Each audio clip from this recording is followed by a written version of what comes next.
Playable snakes in animal or dinosaur survival games is a tough task, and that is why we haven't seen them in any of the big games in this genre.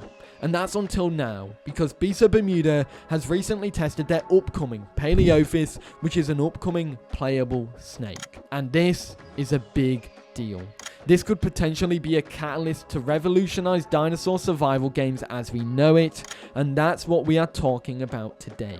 That very big achievement. Before we do talk about this, I do think it is important to acknowledge that this isn't an isolated thing. Dinosaur games have had a history with toying with the idea of implementing giant snakes, and Beasts of Bermuda was the only one to actually crack that code. However, The Isle and Path of Titans technically have toyed with this in the past. Path of Titans to a lesser extent, I'll go into that in a moment, but let's talk about The Isle really quickly, because The Isle was going to implement Titanoboa. We saw this in the legacy version. You could technically test it, and they wanted to implement this eventually.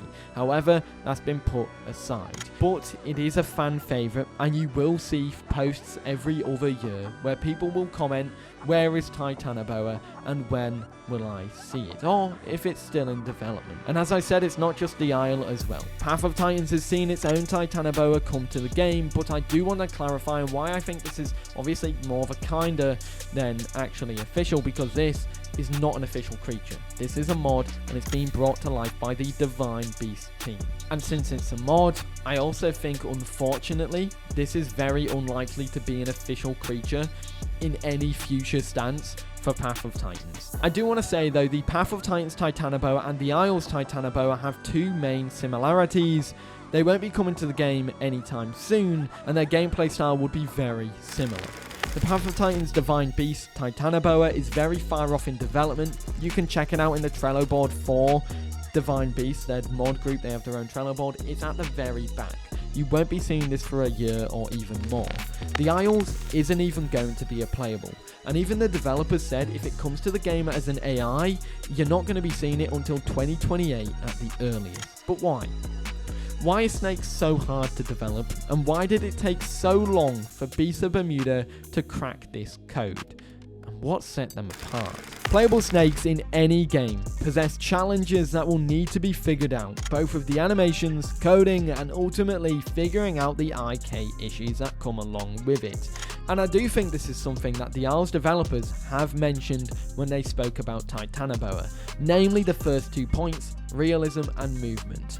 When it comes to realism, the developers did mention that this ties into movement, because realistically, and getting realistic movement that goes with how the players play the game or move around with a snake compared to a dinosaur is a lot harder. And that's literally the realism feat. The Isle is a very complicated, very realistic game in terms of its movement, its animations, all that jazz. And so the introduction of a giant snake like the likes of Titanoboa is obviously going to be very, very tough and time consuming when you could focus on actually better things. But I think the biggest factor is movement. While the developers said getting it to move in a realistic way while also fitting how players play is difficult, I think there's more to it. With a body as long as a snake, that will pose some huge issues to any game's IK. And if you don't know what IK is inverse kinematics, and this is a method of animating that reverses the direction of the chain of manipulation. This includes a lot of joints and of course different joint behavior at each pivot point. For a snake, you'll have to do a lot more of these than you would with a dinosaur. And setting up IK so it meshes and blends well with the ground, so you're constantly on the ground and you're moving well and not meshing through it, is a lot easier with a dinosaur, because you pretty much have 2 points of contact. You have 2 feet, or at most you have 4, with 4 feet as well. A snake, you've got the whole body, and that is your point of contact. Whether you're climbing up a tree, whether you're slithering on the ground, you have many different points of contact, which is very important. So to implement a snake into a game, you'll have to understand that this will be a big sacrifice to quality. It's not going to be meshing into the ground all the time well at all, and if you try and do that, you're expending a lot of resources for something that's going to take very hard, and from a realism aspect, probably won't work. And that's why I don't think the IO will see it. At the most, they'll see it as an AI, because you can adjust the movement and make the movement fit that realism style. However, there's also gameplay that you have to bear in mind here. From a gameplay standpoint, Titanoboa is a restricting snake.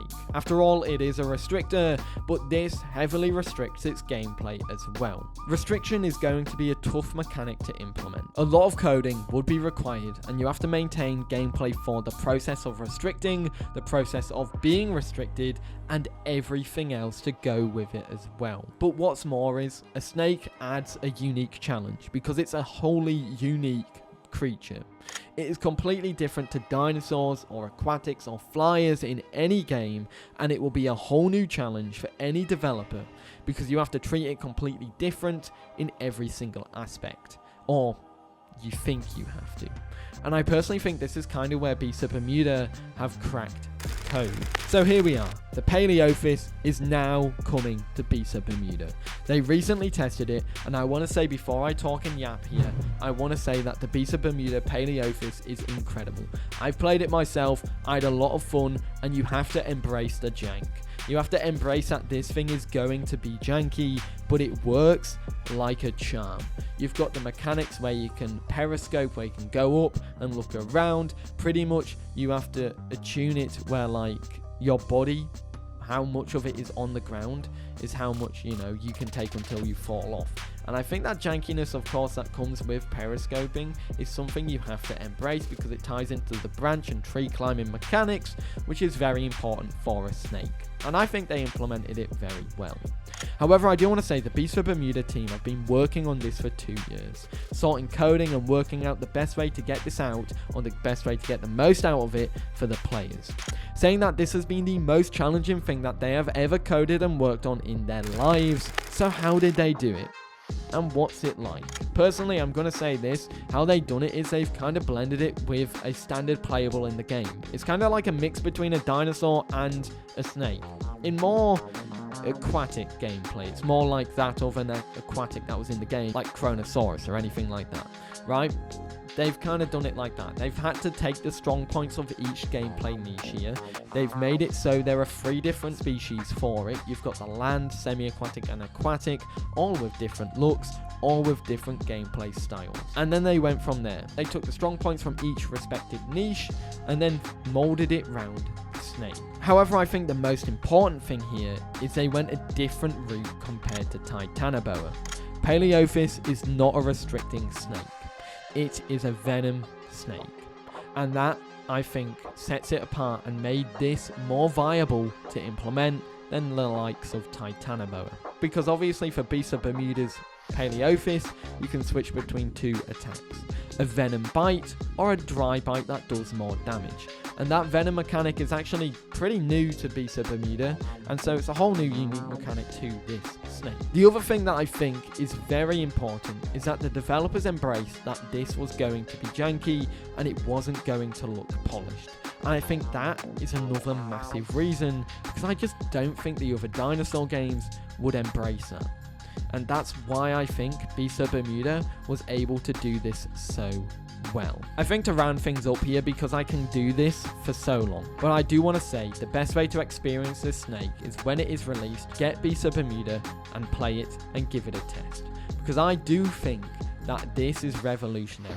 However, do I think that other dinosaur games like The Isle and Path of Titans will follow suit in this? No. I'm going to say it right here, Path of Titans will not include it as an official creature. We'll get the mod, and that will be where we go. The Isle will get it as an AI. You won't be able to play as a giant snake, especially in the near future. These games would have to accept that the quality will drop with a playable like Titanoboa, and so, or a giant snake in general. And I think the only way to implement a giant snake is ditching that restriction gameplay style. I think that's too complicated and will waste too much time and resources. If you want a snake and you want to get a snake in the game, I think you do what Beasts of Bermuda done and have it with a venom mechanic. I do want to say, however, a big hats off to the Bermuda team, because I don't think any other dinosaur game developer would have been bold enough to do this. And it took them 2 years, and now they can say they done it. They are the first and only dinosaur game to implement a playable snake fully. If you want to check out my stream where I showcase this whole thing, I recommend you check it out. But other than that, let me know your thoughts about this in the comments down below. And do you think another dinosaur game will follow suit? Anyways, I hope you enjoyed, and I'll see you in the next one.